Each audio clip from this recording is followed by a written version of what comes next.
Francisco Sáez de Adana es catedrático de universidad en la Escuela Politécnica de la Universidad de Alcalá, con un segundo doctorado en el Departamento de Comunicación de la Universidad de Pompeu Fabra sobre la obra de Milton Caniff. Es subdirector del Instituto Franklin de Estudios Norteamericanos de la Universidad de Alcalá, donde colabora en el estudio y análisis del cómic como medio de expresión. Relacionado con este ámbito, ha publicado 4 capítulos en libros, así como 7 artículos en revistas tanto nacionales como internacionales. Imparte un seminario sobre Milton Caniff y la cultura americana en la Universidad de Salerno. Organiza un curso de verano dedicado al estudio de cómic en la Universidad de Alcalá, que en 2019 celebró su 6ª edición. Es también responsable de Ediciones Marmotilla, editorial especializada en la publicación de estudios teóricos sobre el medio de la historieta.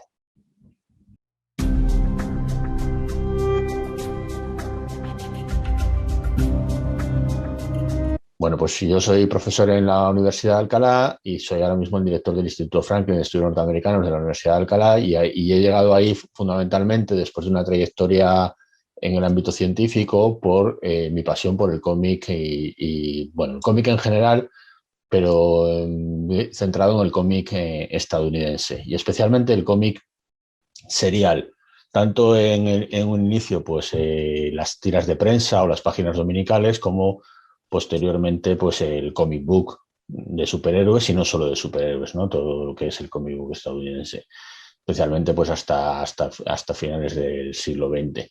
Entonces, recientemente, un poco compilando todo un trabajo que llevaba realizando en torno a estos temas pues durante bastantes años, 4 o 5 años, pues publiqué un libro que se llama Una historia del cómic norteamericano, que bueno, lo primero que quiero dejar claro, lo dejo claro en el prefacio, es que no es la historia del cómic norteamericano, sino que es una historia, es decir, una historia posible sobre aspectos que me interesan a mí del cómic norteamericano. Y especialmente es una historia de la serialidad en el cómic estadounidense. Bueno, perdonar hablando en México de que hable de norteamericano como estadounidense, pero es una mala costumbre que tenemos en España, no, cuando México evidentemente también es Norteamérica. Entonces intentaré hablar más de estadounidense, pero el libro se titula Cómic norteamericano. Y empiezo pues desde que comienza el cómic a ser publicado de forma serial en Estados Unidos, que fundamentalmente es con The Yellow Kid, con la aparición de las historias de Yellow Kid en las páginas dominicales a finales del siglo XIX. Aquí aparece la controversia, ¿no?, de cuándo es el origen del cómic, que durante mucho tiempo se citó precisamente con The Yellow Kid y luego bueno, se ha demostrado que hay obras anteriores, como la obra de Toffer en Europa y otras anteriores, pero a mí lo que me interesa del comienzo de Yellow Kid no es tanto que sea comienzo del cómic como lenguaje o el cómic como medio, sino precisamente que gracias al éxito de esos personajes pues se empieza a publicar una continuidad serial y aparece una industria asociada a la publicación del cómic. Inicialmente en páginas dominicales, en los periódicos, es decir, en suplementos que se publicaban a color en los periódicos de los domingos, dirigidas en principio a toda la familia. Muchas de estas series protagonizadas por niños, pero no necesariamente hechas para ser leídas solo por niños, sino, como digo, en el ámbito familiar. Al final, en esta época, el periódico era uno de los medios fundamentales de entretenimiento para toda la familia. Entonces, principalmente el domingo, pues se compartía por toda la familia. Y luego, posteriormente, con la aparición de la tira diaria, ya de lunes a sábado, esta tira en blanco y negro, que nace un poco por muchos motivos, pero uno de ellos es precisamente el éxito del cómic en los suplementos dominicales y la idea de intentar pues, incluir contenidos de cómic no solo en el periódico de los domingos, sino en el periódico diario, y que tiene, bajo mi punto de vista y lo que yo cuento en el libro, varias particularidades. La primera es que aquí ya se puede perder, en algunas series se hace, la necesidad de crear contenidos para toda la familia. Es decir, el cómic de tira de prensa tiene, muchos de ellos, tienen un contenido dirigido especialmente al público adulto, pues porque era en una sociedad de momento tan compartimentalizada familiarmente como la de Estados Unidos en esa época, pues era el padre de familia el que leía el periódico, el que se lo llevaba para leer en su trayecto hacia el trabajo, y el que a veces llegaba tarde a casa y puede ser pues que lo leyera su esposa o sus hijos o no. Entonces, en todo caso, el que iba a decidir comprarlo o no era el padre de familia, entonces se interesaba que esos contenidos fueran atractivos para él. Entonces, por eso a veces pues, las series eran de contenido mucho más, no necesariamente infantil. Pero otro aspecto que a mí me interesa mucho y sobre el que hago mucho hincapié en el libro es la idea de que esta publicación diaria y además asociada al periódico, es decir, al mismo lugar donde se publican las noticias, hace que aparezca un elemento muy importante, que es la narración serial, pero la narración serial de la cotidianidad, es decir, de lo que sucede día a día y relacionado con lo que con lo que se nos están hablando en las noticias. Es decir, hay una relación con la vida, podemos hacer una radiografía, por decirlo de alguna manera, de lo que es la sociedad de los Estados Unidos de esa época y de los acontecimientos históricos más importantes a través de las tiras diarias de esa época. Estoy hablando ya de los años 10, años 20 y años 30 del siglo XX. Pero es que además esto va creciendo, va teniendo un éxito importante. De nuevo, otra cosa que hago hincapié es que la cantidad de lectores en esa época de los cómics era enorme, de decenas de millones de lectores diarios, de tal forma que los autores pues eran estrellas y cobraban sueldos absolutamente millonarios, porque muchas de esas series pues eran un atractivo para que la gente comprara el periódico. Y entonces este crecimiento y este éxito pues hace que aparezcan nuevos géneros, ¿no? Aparece luego, posteriormente, a finales de los años 20 y principios de los años 30, el género de la aventura, también relacionado con la Gran Depresión de los Estados Unidos, la necesidad de evasión. Pero esa aventura también muchas veces está ligada a lo que sucede en Estados Unidos, especialmente cuando el país entra en la Segunda Guerra Mundial. De manera que muchas de estas series pues, nos narrarán las vicisitudes de los personajes en la guerra, ¿no? Aquellos que eran héroes masculinos, pues era relativamente sencillo enrolarles en el ejército, pero otros personajes como Little Orphan Annie, que era una niña al final, que nos contaba la vida de una niña en la Gran Depresión de Estados Unidos, desde un punto de vista un poco reaccionario, puesto que era la ideología de su autor, Harold Gray, pues su contribución a la guerra pues, es a través de la venta de bonos de guerra o a través de la desarticulación de determinadas bandas de nazis infiltradas dentro del territorio estadounidense. Es decir, que ahí de nuevo pues, hay una preocupación por lo que está sucediendo en ese momento, que es el esfuerzo bélico, y aparece se produce en esa serie o se refleja en esa serie. Es decir, el eje vertebral del libro, sobre todo en su primera parte, que se dedica a las tiras de prensa, es que de una u otra manera estas series, y repito, por su publicación diaria seriada y por su publicación en el periódico, son una representación de lo que estaba sucediendo en Estados Unidos en ese momento. Hay una segunda parte del libro ya más centrada, no tanto centrada en las tiras de prensa, sino centrada en el comic book. Hay que tener en cuenta que las tiras de prensa continuarán y se siguen publicando hoy en día, pero su época gloriosa pues llega hasta aproximadamente los años 50 del siglo XX. Luego tiene una decadencia, fundamentalmente por la decadencia que tiene el periódico también como medio de entretenimiento. Seguirá habiendo tiras, pero ya irán desembocando más hacia las tiras humorísticas de gag diario, sin continuidad, porque ya pensar que el lector va a comprar el periódico diariamente, pues no es totalmente cierto, como digo, porque ya hay otros medios de entretenimiento, como la radio, fundamentalmente la televisión. Bueno, y el cine, por supuesto, pero que ya convivía desde el principio. Pero, sin embargo, el éxito del cómic desembocará en otro formato, que es el comic book, que inicialmente nace, o supuestamente nace, como resultado precisamente del éxito en el periódico. Y es por la cuestión de intentar vender cómics sin necesidad de que el lector tuviera que comprar el periódico. Por varios motivos, ¿no? Bueno, primero, pues porque curiosamente una de las cuestiones es que esta idea de que las tiras de prensa no tuvieran que ser necesariamente para niños, pues podría hacer que estuvieras perdiendo determinado público infantil, que además estaba limitado a leer los cómics que se publicaban en el periódico que sus padres compraban. Entonces, el hecho de publicar unas revistas, el comic book, que específicamente publique cómics, pues permite comprar los cómics que quieras sin necesidad de estar obligado a leer los cómics que publica el periódico que compras o que compra tu padre. Y bueno, el comic book tiene ya pues hablo un poco de la evolución del comic book, como el comic book pues evoluciona de un formato al inicio serial en el único sentido de que se repiten personajes y posteriormente serial en un sentido muy similar al que tenían las tiras de prensa, con la continuidad que se introduce en el cómic Marvel en los años 60. Que por un lado recupera esa serialidad continua, haciéndolo absolutamente mucho más complejo, puesto que se crea el concepto del universo Marvel, pero por otro lado también recupera esa idea de la cotidianidad que había en las tiradas de prensa, puesto que en el cómic Marvel uno de los aspectos fundamentales, o una de la revolución con respecto al superhéroe, pues era la idea la identidad civil del superhéroe es tan importante como la identidad superheroica, y el lector se supone que está tan interesado con lo que, respecto a lo que le pasa a esa identidad civil como con las andanzas de los superhéroes.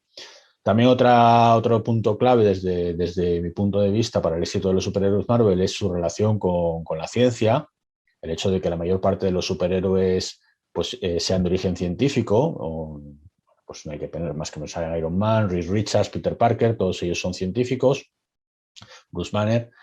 Y para mí eso tiene relación de nuevo con lo que está pasando en la sociedad de Estados Unidos, con la idea de la Guerra Fría y la importancia de la ciencia en la Guerra Fría, ¿no? El hecho de que ya la ciencia había adquirido importancia en la Segunda Guerra Mundial y había sido, desde el punto de vista del imaginario estadounidense, clave para el triunfo en la guerra, no solo en la famosa bomba atómica, sino otros inventos menos célebres como el radar, que había sido clave en el triunfo en la guerra. Y por otro lado, pues en la Guerra Fría la ciencia jugaba un papel muy importante para marcar la hegemonía de los dos bandos, ¿no? Del bando occidental y el bando detrás del telón de acero. Y bueno, pues no hay más que ver, por ejemplo, toda la carrera espacial que que empezaron los rusos con el lanzamiento del Sputnik y que continuó luego pues con la llegada del hombre a la Luna. Entonces, esta idea de la ciencia como elemento de clave hegemónico, pero también como elemento al que temer por la cuestión atómica, pues creo que aparece en los cómics Marvel y es fundamental en su desarrollo y en el éxito en su momento en la Guerra Fría. Entonces, bueno, este crea un nuevo modelo de serialidad que sigue desarrollándose durante los años y que durante mucho tiempo, también por la censura que venía del Comics Code, que había hecho que muchos otros géneros fueran imposibles de desarrollar en el cómic, en el comic book me refiero, como el terror o el romance, pues hace que los superhéroes se conviertan en el género fundamental y que cree un modelo de serialidad que será digamos, el que articulará el comic book en Estados Unidos. Y que poco a poco, por supuesto, permanece hoy en día, puesto que siguen publicando cómics de superhéroes y porque otros géneros que ya aparecen en los años 80 y 90, como la ciencia ficción, o reaparecen, mejor dicho, quiero decir. Evidentemente siempre estaban ahí en el cómic, pero reaparecen con fuerza en los años 80 y 90, pues adoptan ese modelo de serialidad, pero es cierto que ya con la aparición de la novela gráfica, pues ya no es el modelo único, ¿no? La novela gráfica ya permite contar otro tipo de historias que no estén basadas en la serialidad.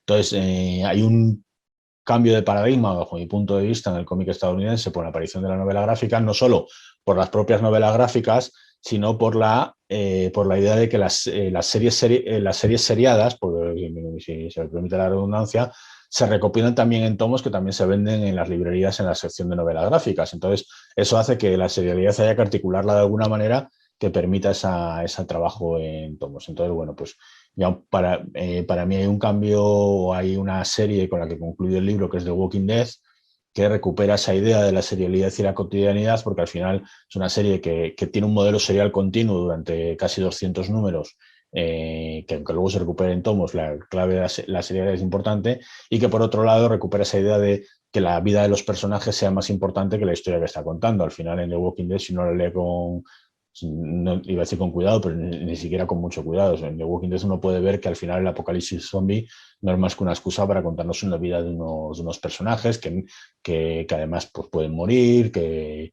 crecen, etcétera, etcétera, ¿no? Entonces, bueno, pues ahí para mí, digamos, es una serie que cierra un determinado modelo de serialidad que se había iniciado con el cómic de prensa de Estados Unidos del principio del siglo XX, y ahí es donde concluyó mi historia, digamos, de una determinada articulación de la serialidad en el cómic de los Estados Unidos. Y esa es mi labor en el libro. Decir que esto viene un poco de un trabajo, o digamos, un apéndice a un trabajo que dediqué bastante tiempo y que fue, de hecho, mi tesis doctoral que realicé sobre cómic, que era precisamente sobre uno de los cómics de prensa más importantes de la parte de aventuras, que era Terry y los piratas, que precisamente articulaba ese modelo serial. Por tanto, también en la primera parte pues hay una mención importante a Terry y los piratas, a la época de Milton Caniff, los 12 años que Milton Caniff estuvo en la serie, entre el 34 y el 46, donde la Segunda Guerra Mundial fue muy importante, y que es una cuestión en la que estoy trabajando ahora o recopilando el trabajo que hice en su momento para ver si este año puedo publicar un libro sobre precisamente Terry y los piratas.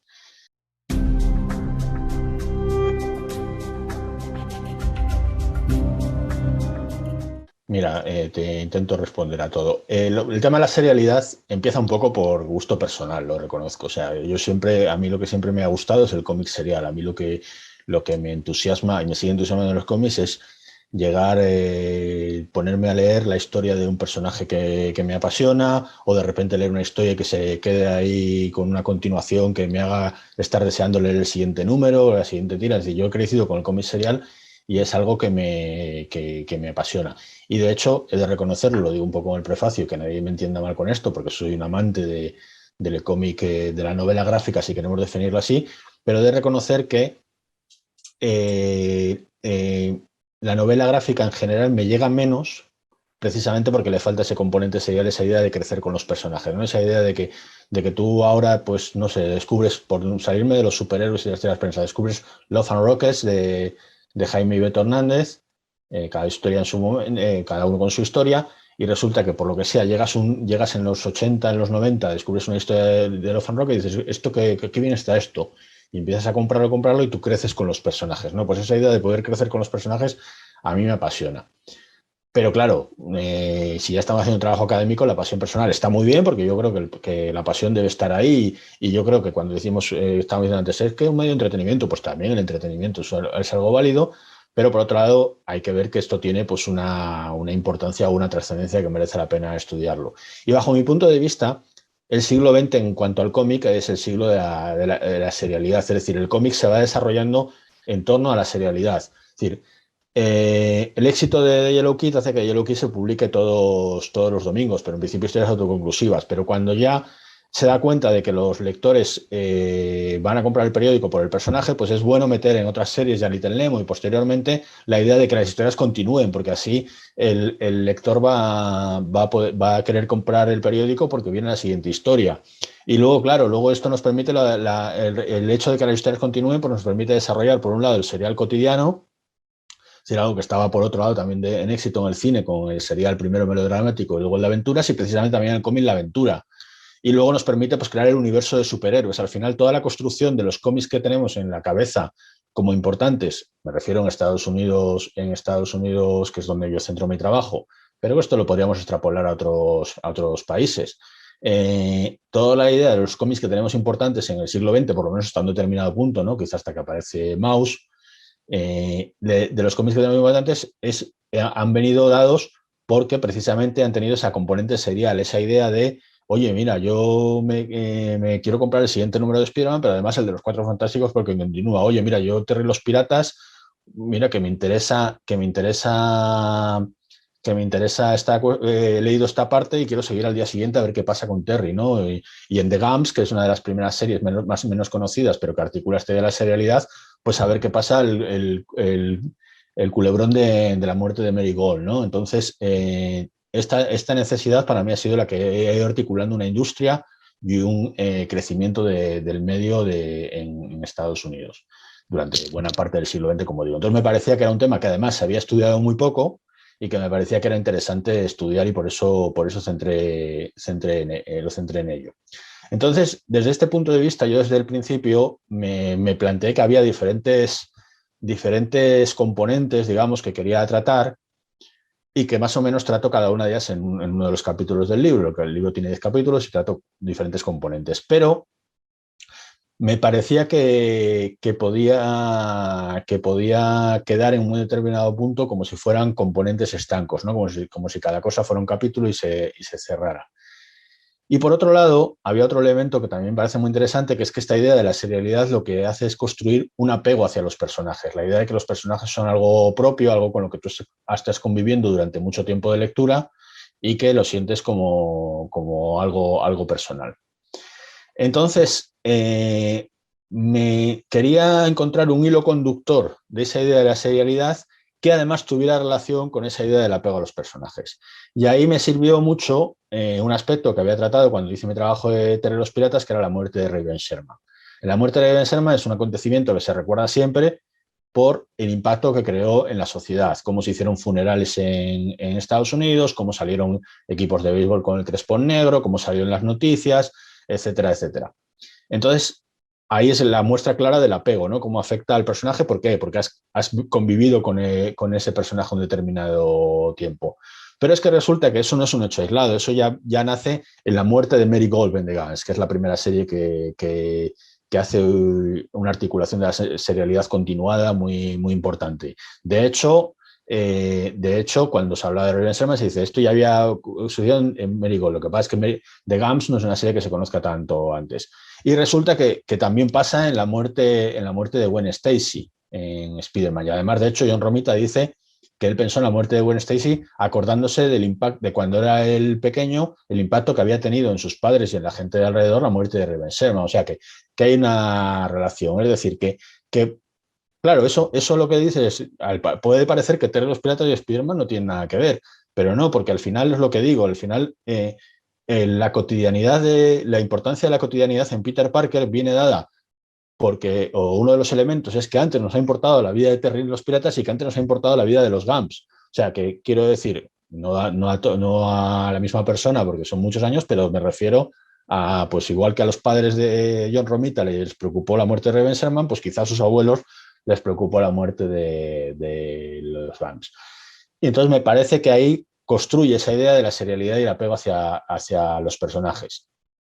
Y curiosamente, cuando estaba con esta idea, en realidad eran estas tres muertes y hay una cuarta, que es la muerte de Andrea en Walking Dead, y me refiero al cómic, porque Andrea en la serie de televisión no es un personaje tan importante. Y siento si alguien es spoiler, pero bueno, la serie ha acabado hace tiempo. Que me pareció, justo, estaba pensando esta idea cuando sucede la muerte de Andrea. Yo la muerte de Andrea en ningún momento pensaba meterla. Y me resultó una cuestión curiosa, porque yo estaba leyendo The Walking Dead en la edición estadounidense, en la edición de Comic Book, donde aparecían cartas de los lectores al final. Y lo que me encontré, esa impresión me dio, y eso es lo que analizo, es que sí, The Walking Dead había conseguido mantener esa serialidad y esa cotidianidad, pero ya no creaba el mismo impacto. Ya no creaba el mismo impacto. Ya digamos que no había esas cartas de has matado al personaje, sino enhorabuena por la historia, o sea, un sentimiento mucho menos de apego. Bajo mi punto de vista, por eso era interesante acabar con The Walking Dead, porque The Walking Dead es una serie que intenta recuperar esos mecanismos, pero ya esos mecanismos no son tan posibles hoy en día, por muchos motivos, ¿no? Entre ellos, pues, parte de la pérdida de la inocencia, ¿no? De la sociedad, que ya, pues, quizá, no sé si va a tener la misma reacción hacia la muerte de un personaje de ficción, aunque a veces en series de televisión, pues sí que lo hay. Por otro lado, precisamente, pues porque bajo mi punto de vista, esta idea se la ha ido cargando esa pérdida, esa serialidad que intenta resucitar de Walking Dead se ha perdido porque el propio superhéroe que era serial la ha perdido en cierta manera con tantas muertes y tantas resurrecciones, porque eso hace vale, sí, tú tienes el mismo personaje, lo sigues mes a mes, pero ya no tienes ese apego porque cuando tu personaje no puede morir, es difícil tener ese apego, ya no es tan real. Entonces ya no puede morir porque todos mueren y todos resucitan. Una cosa de Gwen Stacy es que cuando aquello no podía resucitar y ni siquiera habrá resucitado. Se intentó de hecho con el clon y fue un fracaso. Entonces, en una frase de un artículo que leí de una persona que estudiaba precisamente la muerte de Gwen Stacy, que decía que el superhéroe se había convertido en un negacionista, que no me salía la palabra porque tenía la frase en inglés, negacionista, ahora que está tan de moda lo del negacionismo, negacionista de la muerte, un negacionista de la muerte, pues me parecía que eso había acabado, eso era clave en la finalización de ese modelo de serialidad, y por eso The Walking Dead, aunque lo intente resucitar, no consigue el mismo efecto con la muerte de Andrea. Entonces me parecía que con esas muertes podíamos ver cómo esa serialidad había ido evolucionando y cómo en cierta manera un determinado modelo había acabado. No quiere decir que, por supuesto, no pueda haberse otra serie como The Walking Dead que resucita el modelo. De hecho, Robert Kirkman en otras series lo intenta y otros autores, pero ya no es bajo mi punto de vista, no es el mismo efecto en el lector, porque años de historias y años de un cambio del modelo pues le ha llevado a otro tipo de reacciones y de mecanismos de lectura.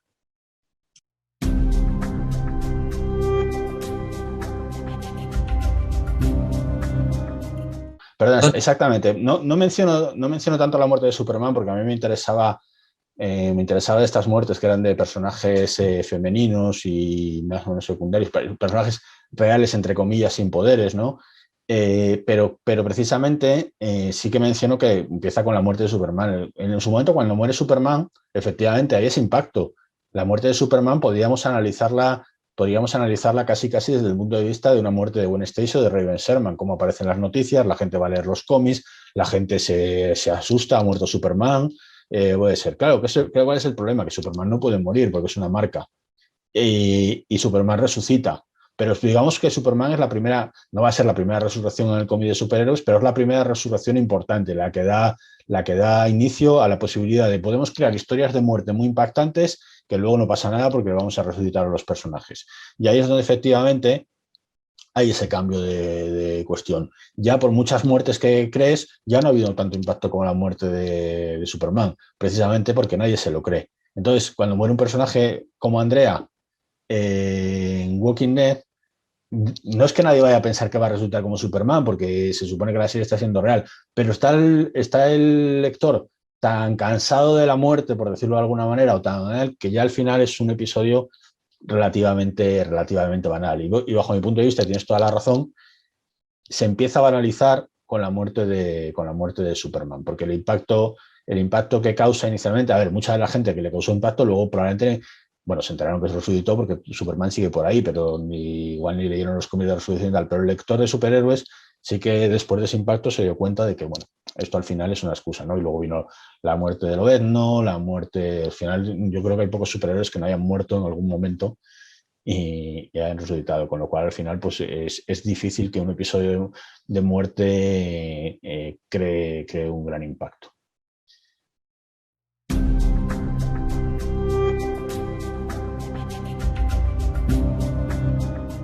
En todo momento, bueno, por un lado, cuando llegamos a un acuerdo con la editorial que publica, que es los libros de la Catarata, para publicar este libro, yo lo primero que tengo claro es que esta editorial, aunque es una editorial académica, distribuye sus libros en librerías acá en España. No sé si llega a Latinoamérica, pero acá en España distribuyen librerías, de tal manera que en principio cualquier lector, aunque no sea académico, no sea estudioso de estos temas, pues puede acceder al libro. Entonces yo sí quería que el libro no fuera obstruso como algunos libros académicos que son difíciles de leer por el público general. Yo quería que el libro se pudiera leer.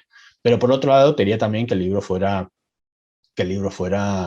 realmente que tuviera una base, que tuviera un sustento, que no fuera un libro historiográfico. Por eso para mí lo de una historia, ¿no? Que no es un título, y he de confesar aquí, que a mí me guste mucho, es un título porque precisamente la editorial quería la historia. Yo dije, no, esto no es la historia porque yo no voy a contar un libro historiográfico de primero vino de Yellow King, no sé qué, que además se ha contado mucho y además eso hay muchos lugares comunes, se dice siempre lo mismo, etcétera, etcétera. Entonces yo no quería eso, quería contar una trayectoria de un determinado modelo serial, donde además yo hiciera hincapié en determinados puntos y perfectamente me pudiera saltar otros porque realmente no entraban en la historia que yo quería contar. Yo entendía más una historia como, si esto en inglés se entiende muy bien la diferencia, no como history, sino como story.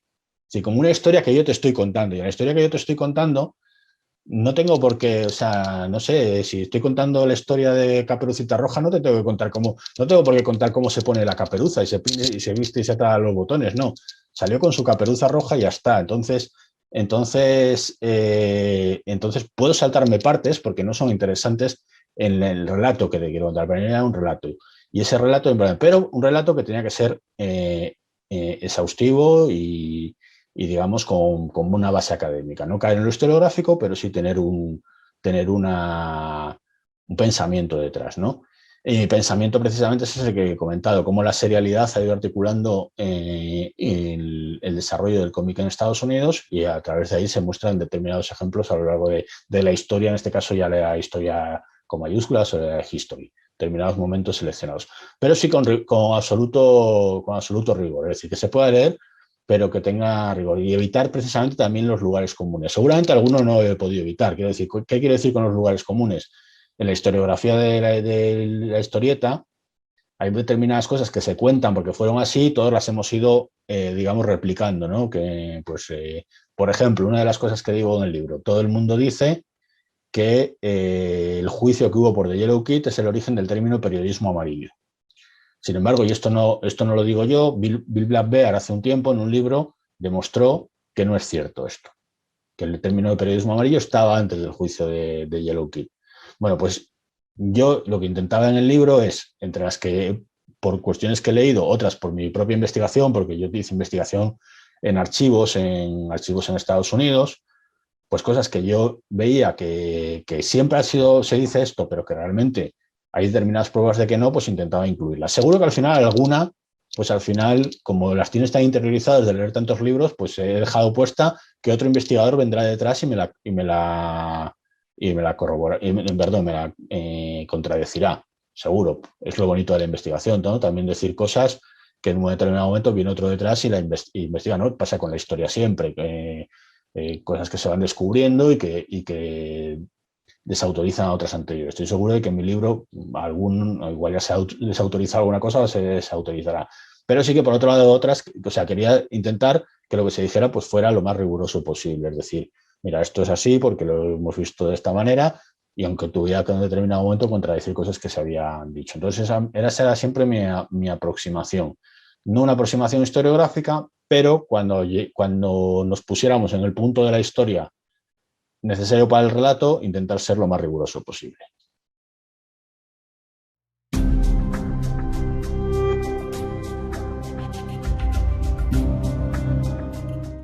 Pues es que tampoco te puedo decir si lo he logrado o no, porque realmente las personas que conozco que lo han leído, y bueno, primero como son que los conozco, me han dicho que les ha gustado, pero claro, eso nunca sabes si te lo dicen también por su amistad, ¿no? Porque no te van a querer romper el corazón.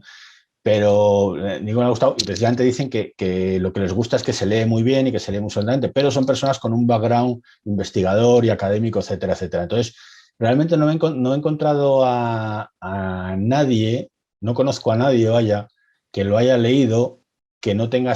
Bueno, sí, perdona, bueno, claro, lo que pasa es que, relativamente, un amigo sí que me lo ha dicho.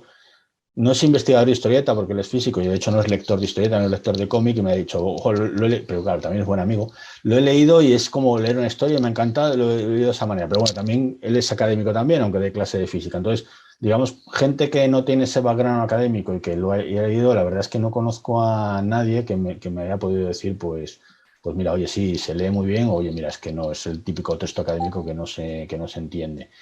Yo lo he intentado y está por ver realmente si se ha logrado o no. Tampoco conozco muchas cifras de venta porque lleva menos de un año en el mercado y entonces no me ha dado todavía la editorial. Entonces no sé si está llegando al público general o no está llegando al público general.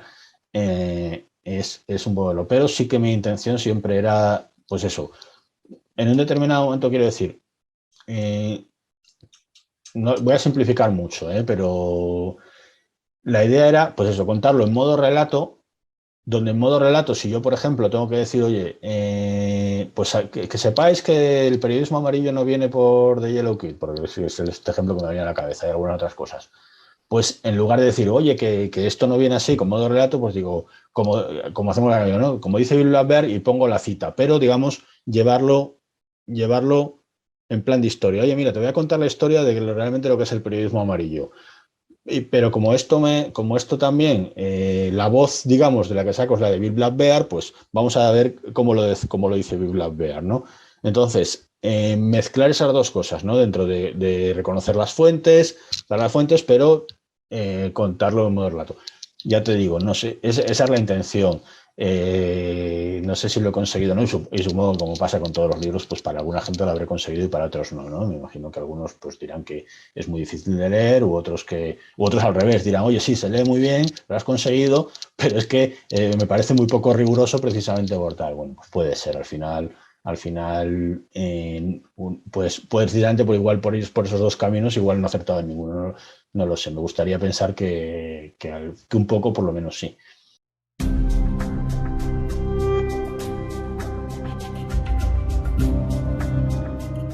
Vamos, digamos, soy el editor y Ediciones Marmotilla, digamos, es casi, bueno, somos dos personas en realidad, o sea que sí, pues una cosa muy pequeña, así que sí, soy, hace ya 5 años una editorial independiente sobre teoría de cómic que se llama Ediciones Marmotilla y que empezó así como una aventura un poco loca de, bueno, pues hay libros sobre cómics, ¿no? Que hay gente que está escribiendo, que está realizando tesis doctorales o lo que sea, que no se publican, puesto que el mercado en España pues es un poco exiguo en general, en general para todo, para el cómic en particular y para la teoría de cómic, pues ya no queremos, ya estamos hablando del nicho, ¿no?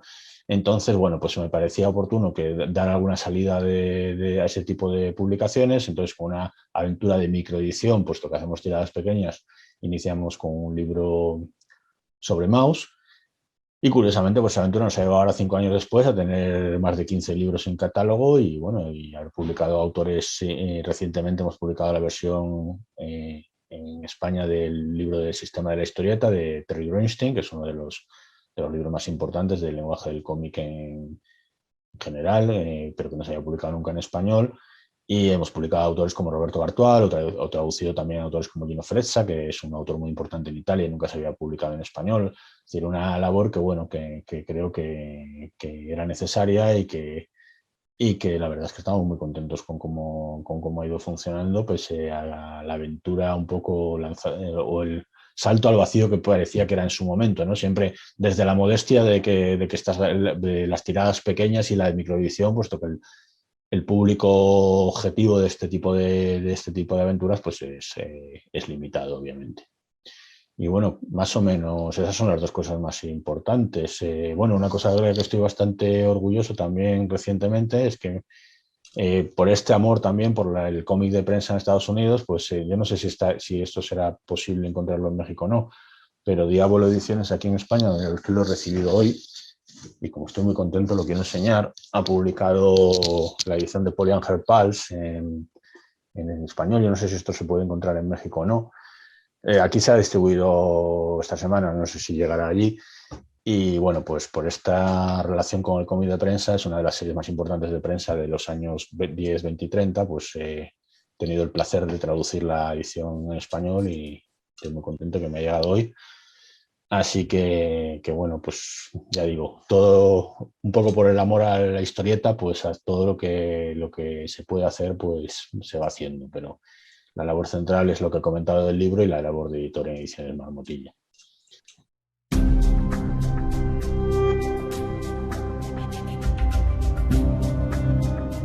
Sí, lo sé que todavía hay muchos lados ese pensamiento y bueno, y a mí me pasa alguna vez en la universidad que dices, bueno, ¿qué estás haciendo ahora? Pues yo, bueno, nosotros solemos en España solemos decir más, decíamos antes TV, ahora decimos más cómic, lo hemos ahí anglofilado un poco y dices, bueno, pues estoy haciendo estudios de cómic, ¿no?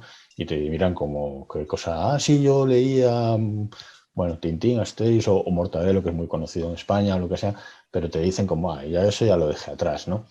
Bueno, a mí me parece fundamental por varios motivos, pero el primero es que el primero es este que estamos comentando, esa minusvaloración que no se entiende ya en el siglo XXI. Quiero decir, a ver si me explico bien. Nadie se le ocurre decir, nadie porque vaya a comprar un libro y se encuentre en la librería un libro, no sé, de estos románticos, así de baja literatura, digamos, por decirlo de alguna manera, aunque a mí las calificativos de bajo o alto no me parece, o un libro infantil o lo que sea, se le ocurre decir es que la literatura es para niños, o se le ocurre decir es que la literatura es solo entretenimiento y no sirve para nada más. Alguien que vaya al cine y se encuentre una película, el típico blockbuster, donde solo hay peleas y tal, se le ocurre decir el cine solo sirve para contar peleas, es un arte o un medio vacío o lo que sea, ¿no? Entonces, primera cuestión, el cómic al final es un medio que combina imagen y texto y con el que se puede contar cualquier cosa. Entonces, por el hecho de que existan, imaginemos, y lo que voy a decir ahora lo voy a contradecir después, pero imaginemos porque mucha gente tiene asociado al cómic de superhéroes, y dice el cómic de superhéroes es para niños y es un entretenimiento vacío y tal. Imaginemos que eso fuera cierto, que ya digo que yo no estoy de acuerdo. No quiere decir que tú no puedas contar en cómic cosas como, pues hablando de Antonio Altarriba, como El arte de volar, como El ala rota, o como Maus, o como Persépolis, o como la obra de Chris Ware, es decir, que es un medio que por determinadas condiciones históricas e industriales ha estado en mucho tiempo, no tanto como se piensa, porque si uno recorre la historia, no tanto como se piensa, pero durante mucho tiempo limitado a un determinado tipo de historias, pero que ahora ya permite cualquier otro tipo de acercamiento, con lo cual puedes encontrar cualquier tipo de historia para cualquier nivel, para cualquier lector, de cualquier temática. Eso por un lado. Pero por otro lado, el medio en sí ya es muy rico. Es decir, estamos hablando se está llenando en educación especialmente la boca de la idea de la multimodalidad, tan presente hoy en día, porque al final todos, pero especialmente la gente joven, ya no consume la información de modo textual. Siempre hay una combinación de texto e imágenes a través de redes sociales, a través de YouTube, a través de cualquier otra cuestión. Entonces, tenemos un medio que desde el principio combina imágenes y texto, con lo cual ya solo esa cuestión es de un interés muy importante a la hora de desarrollar teorías de multimodalidad, teorías de lenguaje, etcétera, etcétera. Pero es que incluso un determinado cómic, como el que estaba mencionado antes, que históricamente se ha despreciado un poco, se ha demostrado recientemente que es un elemento muy importante para entender determinadas cuestiones de la historia, ¿no? Estoy pensando, por ejemplo, ya que estábamos hablando de los superhéroes, por la historia de Capitán América, del Imperio Secreto, donde hay una alusión velada a lo que era, o una alusión más que poco velada, digamos, muy bastante clara de lo que era el Watergate, incluso ahí a las políticas de Nixon, de una crítica a Nixon, etcétera, etcétera. Pues es que eso realmente es muy interesante para estudiar esa época histórica de los Estados Unidos. Si nos vamos a México, yo no soy un experto en historieta mexicana, pero he estado solo un par de veces en Ciudad de México, me gustaría haber estado más, y una de las cosas por las que quedé fascinada es por una historieta que se llama La familia Burrón. Yo no conozco mucho de México, pero a mí la familia Burrón me parece que que puedes ver una determinada parte de la sociedad de México en esa época. Es decir, que te permite siempre llegar igual que en España, pues con determinadas publicaciones de Bruguera, que siempre se consideraban como para niños de humor, pues al final ves como un Carpanta, que no sé si ahí lo conocéis, que era un personaje de la posguerra que pasaba hambre, pues prefería ver lo que pasaba en la posguerra española, ¿no? Que la gente pasaba hambre. Es decir, siempre hay un diálogo con la sociedad de su época, y eso reconstruir a través del cómic o de la historieta yo creo que es muy interesante y merece realmente el estudio. Ya creo que es momento de romper esa barrera de la alta y la cultura, de la alta y la baja cultura, o de la alta cultura y la cultura popular, y darse cuenta de que la cultura popular, primero, también es cultura, segundo, también tiene valores artísticos, pero es que además tiene muchos valores sociales, históricos, porque refleja una determinada realidad. Por ese motivo, pues ahora se está haciendo mucha teoría sobre historieta en todos los ámbitos, bueno, y concretamente ya en el ámbito anglosajón esto lo tienen bastante superado, y la cantidad de publicaciones que están saliendo pues son enormes, precisamente por ese interés, ¿no? Porque pues, tiene la riqueza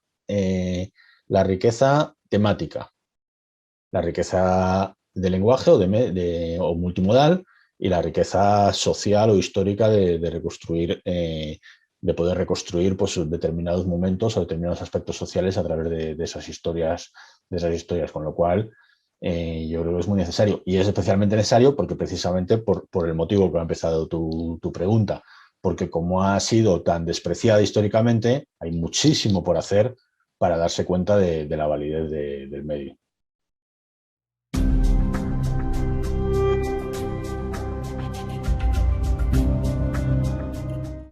Mira, aquí en este caso, bueno, ya digo, yo también soy uso, pero Es muy variado, ¿no? Porque hay veces que es difícil dar una receta, ¿no? Porque en los libros que hemos publicado, pues hay mucha variación y son muy distintos, ¿no? Hay desde estudios culturales como el libro de Mauss hasta pues estudios más semióticos como la obra de Groenstein o la obra de Roberto Bartual, que también por otro lado, como tú has comentado antes, tiene una historia, una parte también de estudios culturales en su obra con respecto a la psicodelia. Es una cuestión muy, muy variada, pero desde mi punto de vista, o sea, la clave es que si tenemos que dar algo rector, digamos, es la idea de que todavía en España, y yo hablo de España porque es muy difícil, me encantaría que los libros llegaran con mucha soltura a Latinoamérica, pero es muy difícil el tema de la exportación, es complicado, distribuimos en Argentina y nos cuesta una barbaridad y ya en otros países, bueno, de hecho ahora te comentaba antes que vamos a hacer una presentación de uno de los libros en México el día 12 de febrero y ha costado muchísimo articularlo todo. Es muy difícil, la verdad es que hay una barrera ahí a nivel de industria que es una pena, pero es complicada. Por eso hablo de España, pero en realidad podríamos generalizar en español, ¿no?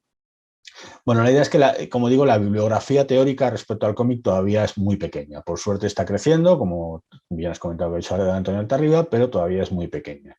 Entonces, la clave para mí es que aporte algo a la teoría del cómic en español. Y ahí yo ya no entro tanto ahí en que se lee bien o no se lee bien. Si es un libro muy académico, muy riguroso, que realmente es para personas muy concretas, que tal, porque es un libro complicado de leer, etcétera, pero aporta cuestiones, pues se publica. Si es un libro, siempre tiene que ser riguroso, que aporta, pero lo aporta a través de un modelo mucho más divulgativo, lo que sea, pues se publica también. No sé, estoy pensando, no sé si es bueno poner ejemplos, porque son autores, pero lo digo siempre en positivo, ¿no? Hemos publicado un libro del Comics Underground, que es un libro que su autor no tiene una formación académica, pero para mí es un autor muy riguroso, pero lo cuenta en forma, digamos, divulgativo-periodística, pero con rigor. Pues se ha publicado porque me parece interesante. Y sin embargo, pues como digo, el libro reciente de Groenstein, pues es un libro absolutamente anclado en la semiótica. Ah, pues ahí lo tienes. Es un libro absolutamente anclado en la semiótica y, y, y sin embargo, pues también se publica, ¿no? Bueno, pues el libro de Multiversity, que es el que te comentaba, pues es un libro que el multiverso es una cuestión que está anclada en teorías literarias, pero también en teorías científicas. La física habla de multiversos, etcétera. Entonces, pues en determinados aspectos el libro Multiversity tiene una parte dura porque tiene una parte científica, pero aporta efectivamente al conocimiento del cómic, bajo mi punto de vista. Entonces, pues se publica también. Entonces ahí la idea es que ahí no hay, digamos, solo una única línea, puesto que al final, como digo, el cómic me parece tan poliédrico y tan variado que hay muchas opciones. No hay una única línea, se puede ir de más divulgativo a más académico y encontrarse en el medio, pero sí que el elemento clave es que aporte algo a la teoría del cómic en español. En español. Para leerse en España o en España y en Argentina solo por desgracia, pero ojalá pues en un determinado momento en otros países también se pueda leer.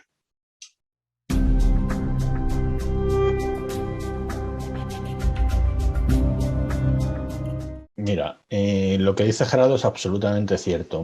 No hay que irse muy lejos. Yo diría, voy a decir 10 años, puede ser que un poco más, puede ser un poco menos, pero no me quedo muy lejano en la fecha. El territorio en España, al hilo de la historieta, era absolutamente árido. No había unas pocas personas, digamos, aisladas que hacían cosas, pero todo de forma muy aislada, muy, muy poco orgánica, con muy poco respaldo académico y con muy poca implicación o inclusión en la sociedad y precisamente en el ámbito de la educación y en el ámbito de la escuela. Por algún motivo que tampoco sabría decirte, pues ese número de personas fue aumentando, fue creciendo y poco a poco pues, se fueron formando redes y se fueron haciendo cosas. Y curiosamente la evolución que se ha hecho en los últimos 10 años es tremenda. O sea, pero es que la mayor parte de cuestiones que puedas pensar que en España tienen, no voy a decir marmotilla porque sería mal decir, pero tienen la revista revista Neuróptica en Zaragoza, porque la revista Neuróptica tiene 3 años. ¿Vale? Cuco tiene 8 años. Así, estamos hablando de una década. Tebiosfera es verdad que tiene un poco más, ha cumplido el 20 aniversario, pero precisamente Tebiosfera también era una iniciativa muy interesante, ¿verdad? Pero una iniciativa como aislada, como estaba Tebiosfera y poco más. Y ahora ya, pues eso, hay muchas otras cuestiones. ¿Cómo se ha logrado? No soy muy capaz de decirte muy bien cómo, pero sí que te puedo decir, en mi caso particular, pero en otra gente que conozco, como el propio Gerardo, a través de la perseverancia. Quiero decir, de proponer cosas, de encontrarte a veces con muchos obstáculos y seguir proponiendo. Mi experiencia es que cuando tú propones algo relacionado con la historieta, te encuentras, a veces tienes suerte, depende con quién se lo propongas y encuentras buena aceptación, pero muchas veces te encuentras todo lo contrario, un rechazo. Pero si tú perseveras en la idea, mi idea es que al final la gente le gusta y eso va haciendo que vaya creciendo. La gente empieza a ver todas estas cuestiones que estamos comentando de la riqueza del medio, etcétera, etcétera, y la cuestión va creciendo. Entonces, proponer en el ámbito que tú puedas, proponer, no desanimarte porque al principio tenga poco éxito, seguir proponiendo y también incluso, pues si puedes conocer gente que trabaje en ese ámbito, mejor, porque, bueno, yo la primera cuestión, y te estoy hablando del año 2014, no está aquí al lado, como quien dice, lo primero que propongo, porque yo era de un ámbito totalmente distinto en la universidad, lo primero que propongo en mi universidad, en la Universidad de Alcalá, es un curso de verano sobre cómic, es un curso que dura solo 3 días. Y al principio te puedo asegurar que es un fracaso. Y yo, por ejemplo, Gerardo Vilches, que has mencionado, participó en la primera edición del curso y yo no le conocía. Me llegó a través de otra persona que tal. Entonces vinieron al curso, montamos el curso. No funcionó muy bien, pero quedamos contentos de la idea. Venga, vamos a repetirlo el segundo año. Y ya nos íbamos conociendo un poco más. Funcionó todavía peor el segundo año. Pero venga, vamos a hacerlo porque vamos a seguir, o sea, muy encabezonados también en la idea. Y a partir del tercero, pues empezó la cosa a repuntar y este año pasado, por ejemplo, que lo hemos hecho online por el tema de la pandemia, pues ha habido gente conectada desde Estados Unidos, desde la India, desde Latinoamérica, desde todos lados. O sea, que ha sido, es una cuestión de ir perseverando y haciendo cosas. En ese margen, además, por lo que digo, allí no sé cuánta gente seáis, pero imaginaros, os unís y montáis lo que sea. Yo digo un curso, pero puede ser cualquier cosa. Y quizá habrá clase, pero seguís proponiendo. Pero además en el margen vais haciendo otras cosas, porque ya os vais conociendo, ya se va creando un proyecto común, ¿no? Y eso va poco a poco creciendo. Estoy pensando no solo en el caso de España, sino en el caso de Chile. En Chile se ha iniciado más recientemente de esta manera y yo lo que veo es que va creciendo de esta forma. Es decir, insistiendo, no desanimándose y organizando cosas. Y en ese aspecto también es muy interesante lo que comentas del ámbito educativo. Necesitas siempre algún profesor que sea un poco cómplice tuyo y que intente llevarlo. Y a veces te puedes encontrar determinados rechazos, ¿no? Por arriba. Pero si conseguís llevar adelante, vais a ver que en general la respuesta de los alumnos suele ser tan positiva que acaba convenciendo a la gente. Esa es la experiencia que he tenido, y aquí en España se está haciendo muchísimas cosas en el ámbito educativo, y es la misma experiencia que estoy viendo en Chile, que yo tengo bastante contacto con la gente de Chile, y es lo que estoy viendo, que realmente a base de hacer cosas y de que se va viendo la validez, funciona. Pero eso, sobre todo no desanimarse porque al principio no puede ser. Yo, bueno, no quiero tampoco contar mucho, pero es que yo tengo siempre cuento una experiencia que tuve intentando introducir el cómic. No era tanto educativo primaria o secundaria, pero sí en primer curso de universidad, en una asignatura que yo no era el profesor, era otra profesora de educación y que intentamos introducir cosas de cómic y yo iba a contarles cosas de cómic y tal. Y los primeros días que llegué es que me miraban con una cara como que estaba diciendo, vamos, no, porque eran chicos muy majos y muy educados, pero no, solo les faltaba abuchearme porque se veía que no les interesaba nada. ¿Qué viene a contarnos el cómic ahora? Nosotros además va a ser casi peor que los chicos jóvenes, porque como tenían 19 años, pues esto del cómic ya no nos interesa, no sé qué. Y no nos desanimamos, perseveramos. Estuvimos todo un semestre enseñándoles cosas y haciendo y tal. Y al final les hicimos unas entrevistas y las entrevistas fueron que estaban maravillados, que no tenían ni idea de las posibilidades que tenía el cómic, que tal.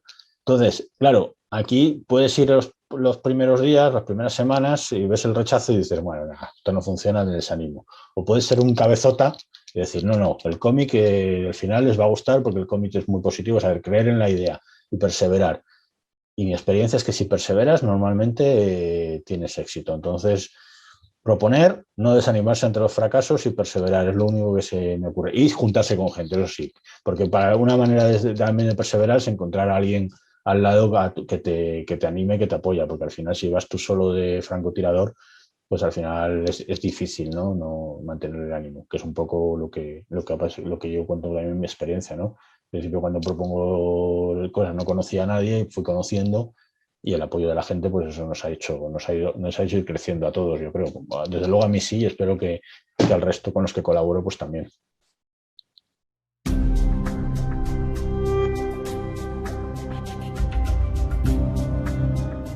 Bueno, a ver, si empezamos específicamente de superhéroes, quiero decir que por ejemplo, yo si me dices de esa época de los superhéroes y tal, pues te puedo recomendar me parece que Sandman debe estar en cualquier biblioteca, ¿no? Pero bueno, Sandman evidentemente no es un superhéroe, aunque intenta utilizar ese nombre, heredar el nombre de un superhéroe clásico y publicarse en una época donde los superhéroes estaban de forma fundamental. Entonces quiero decir que me voy a centrar más en superhéroes totalmente canónicos.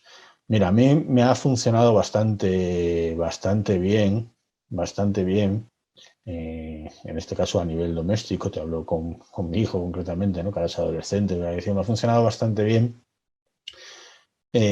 Cosas como Los Cuatro Fantásticos, la parte de John Byrne, de Byrne, no sé exactamente cuál es la pronunciación en inglés, me ha funcionado bastante bien porque tiene ese elemento de maravilla, ¿no? De la ciencia ficción y también de construcción de una historia serial. O sea, yo ahí diría, pues esa de Los Cuatro Fantásticos, quizá el Daredevil de Miller con seguridad, que es también, por supuesto, Batman el regreso del Señor de la Noche, pero curiosamente, yo me estoy pensando más en lectores más jóvenes, que yo no sé si el Batman el regreso del Señor de la Noche es una primera lectura interesante de superhéroes. Sin embargo, su Daredevil sí me parece que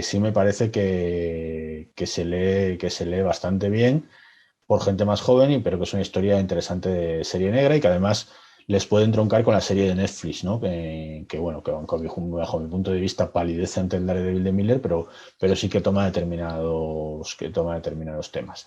Y si queremos ya irnos a algo un poco más reciente, y de nuevo también por aquello de enlazar con el tema televisivo, ¿no? Que al final les atraerá mucho, pues por ejemplo la historia de la parte de Ojo de Halcón que hace David Aja recientemente, que me parece que es muy interesante a nivel gráfico, pero también muy entretenido de leer, y que por otro lado van a haber muchas cosas que ha recuperado la serie que se ha estrenado recientemente en Disney, con lo cual les va a interesar. Entonces esa mezcla me parece interesante. Claro, luego yo también, cualquier cosa clásica, pues eso, de la muerte de Gwen Stacy de esa época me parece muy a la guerra Kree Skrull, por ejemplo, pero la gente joven quizá ese tipo de cómic a veces le cuesta un poco más leerlo porque eran cómics muy densos a nivel de texto, a veces con textos de apoyo un poco que eran un poco redundantes y les puede costar un poco más, pero por ejemplo, yo por ejemplo, dentro de que me encanta todo el Spider-Man que va hasta la muerte de Gwen Stacy casi desde el inicio hasta la muerte y me parece que es una historia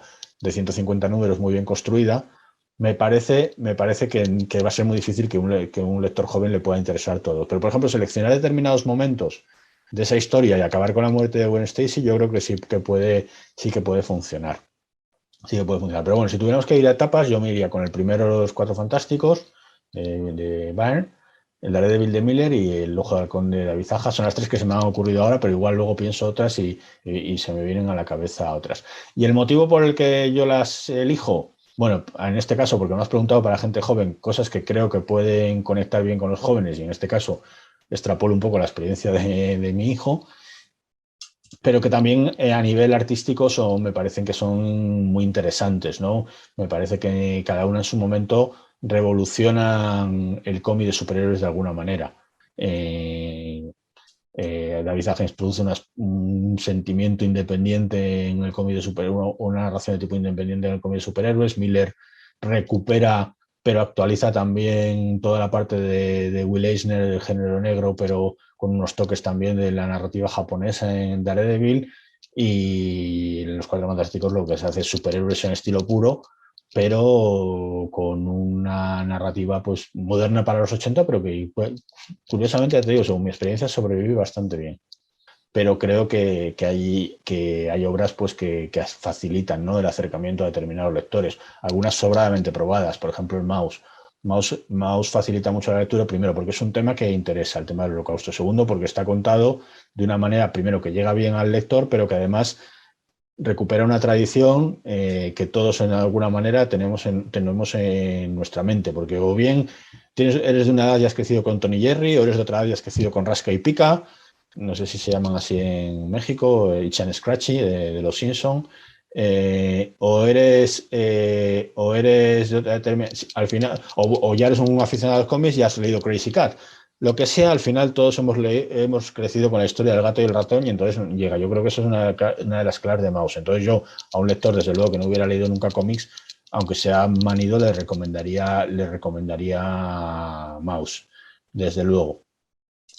Pero luego, y quizá un poco guiado, yo nunca dejaría de recomendar a nadie, y a mí me ha funcionado con gente que no lee cómics, una obra como Asterios Polyp de David Mazzucchelli, porque me parece que, aparte de ser una historia muy interesante, me parece que aprovecha muy bien todo lo que son los recursos del cómic. Entonces, a mí me parece que, creo, y lo he hecho, dárselo a leer a una persona que no lee cómics lo va a disfrutar, pero si además luego le comentas y mira, oye, mira, algunos se dan cuenta, quiero decir, no hace falta que nadie que dedica, porque el cómic llega para cualquiera, pero que luego se puede establecer un debate de, oye, mira cómo cuenta esto gráficamente, o esto te quiere decir esto, o sea, que tiene una riqueza ahí de debate a nivel de lenguaje muy interesante, que por ejemplo me parece una obra muy interesante, por ejemplo, para crear un grupo de lectura de gente que no lea cómic, decir, mira, leeros Asterios Polyp y luego nos reunimos y debatimos un poco.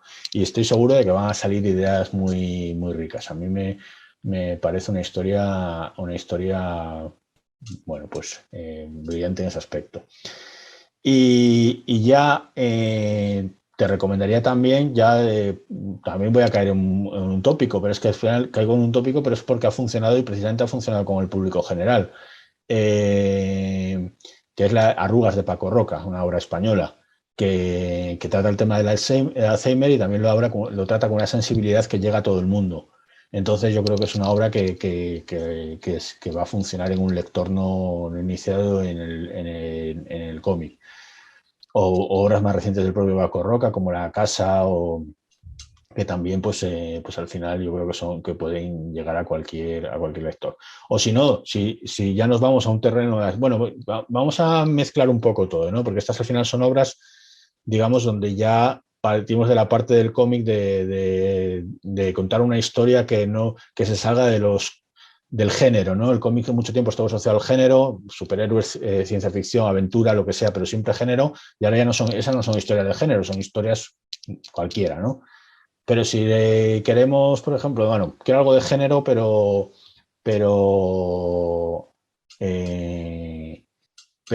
también pues con una visión de otra manera, ¿no? Pues, por ejemplo, el propio Paco Roca, El Tesoro del Cisne Negro, que han adaptado recientemente en serie de televisión, que no sé si habrá llegado ya, La Fortuna, pues es muy interesante, ¿no? Porque mezcla un poco los clásicos historietas de Tintín con una visión más actual, más de novela gráfica, etcétera. Entonces, es obra muy, muy interesante. Es decir, que se están haciendo cosas también dentro del género, pues de gran interés. Ya he dicho 4 en lugar de 3, pero bueno. Sí.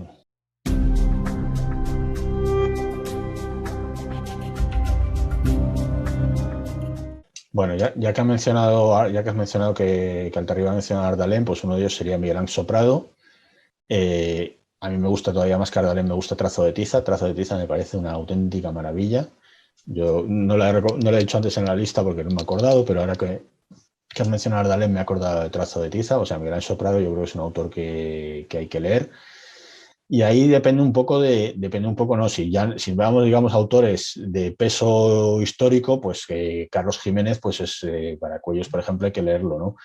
O la historia, aunque son historias muy centradas en lo que es la historia de España, pero yo creo que, bueno, se han publicado en todos los países y yo creo que llegan porque al final no se dejan de ser historias universales.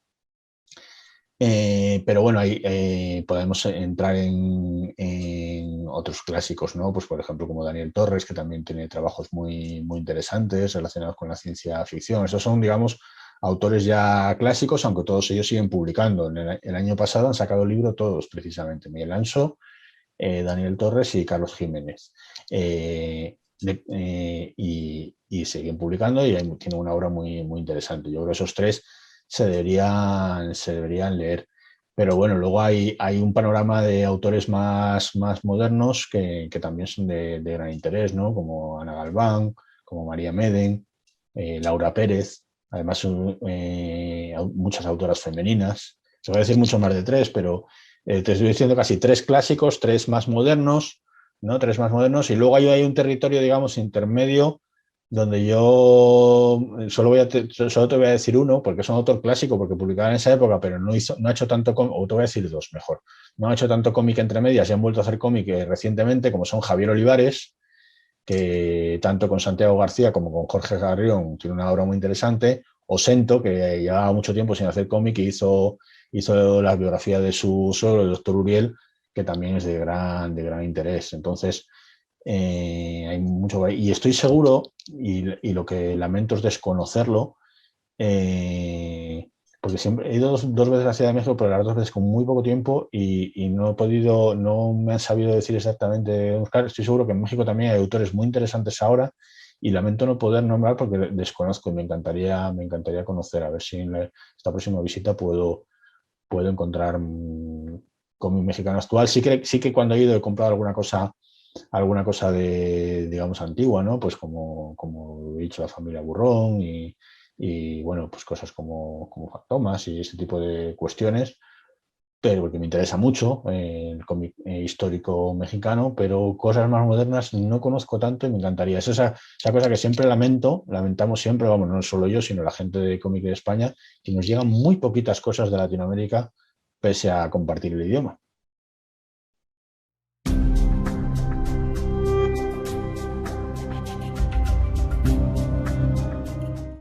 Bueno, pues bastante parecido, por desgracia.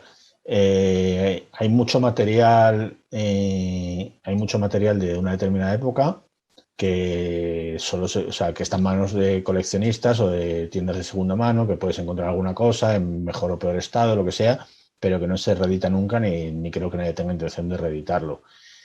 Eh, Sin embargo, lo más moderno sí que yo creo que va a tener un poco más de supervivencia, porque aunque es cierto que las tiradas no son muy altas y que el público es el que es y es limitado, lo que sí ha sucedido en España recientemente también en los últimos años es un aumento del interés de las bibliotecas públicas por tener una buena sección de historieta.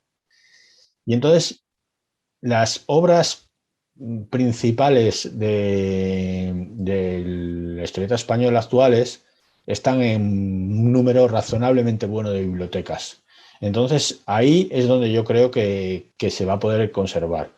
Y sí que nosotros en la Biblioteca Nacional se supone que se conserva todo lo que se publica en España, y aunque se supone que tienen conservado también todo lo de esa época antigua, nos consta a todos los que que no es así, por lo que tú dices, pues porque algunos se ha deteriorado, porque incluso una cosa que cuentan, no sé si es verdad o no, cuentan que cuando llegaban las historietas, los propios funcionarios de la biblioteca, no por maldad, sino precisamente por considerarlo un material poco interesante y no interesante para conservar, se lo llevaban para llevárselo a sus hijos.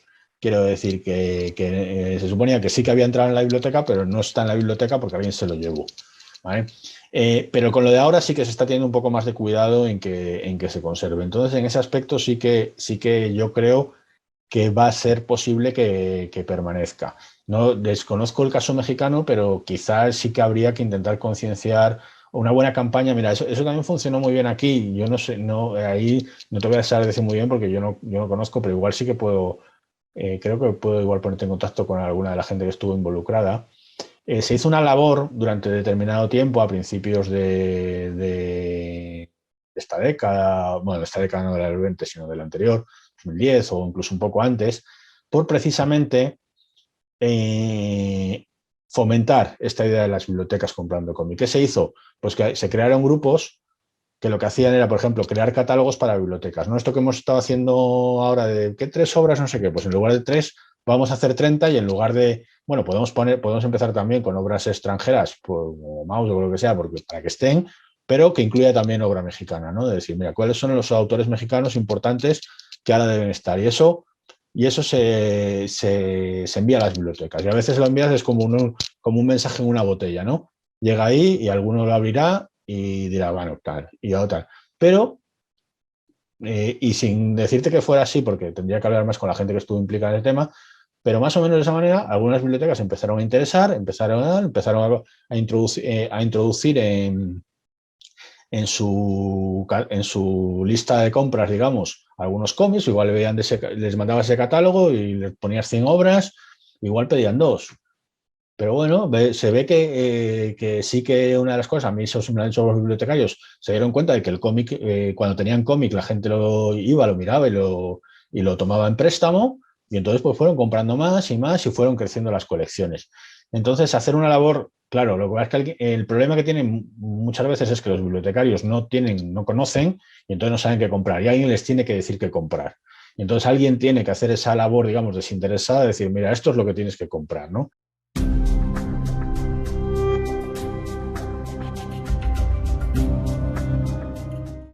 Sí, bueno, todavía no tengo los detalles porque lo estamos cerrando, porque ha sido todo un poco precipitado, porque por el tema de coronavirus tuvimos que cambiar de lugar, etcétera, etcétera.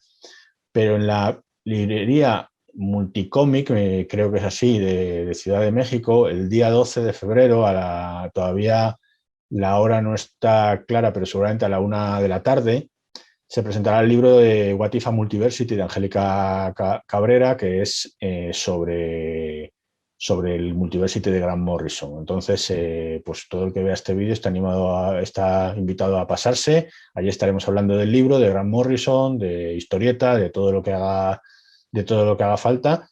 Y si alguien quiere aprovechar esta cuestión para que le lleve algún libro de España, siempre que me quepan en la maleta, pues yo también, yo encantado, porque me gusta que venga. Entonces, yo sé que tú, Aaron, sobre sí hablaremos después, pero si alguien que ve este vídeo pues está interesado, o bien algún libro de Marmotilla, puede mirar nuestra página web, o bien algún libro pues así, bueno, pues puede aprovechar y en la presentación que se ponga en contacto. Si me vienen muchas peticiones, pues tendremos un límite de espacio, pero bueno, yo estoy seguro de que algunas cosas se puede llevar. Y eso, en todo caso, si no, que se estaré encantado de conocer a quien se quiera acercar.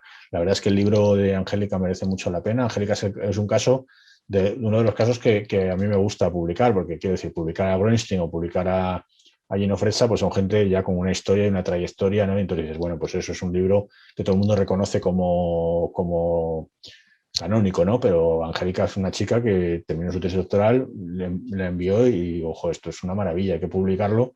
Y efectivamente luego la gente que lo ha leído ha dicho lo mismo, que es un libro muy interesante. Entonces es interesante porque sacar a la luz obras de autores pues, que no son tan conocidos. Entonces yo creo que os va a gustar si os interesan las cuestiones de multiversos o la obra de Grant Morrison o el universo o los superhéroes en general.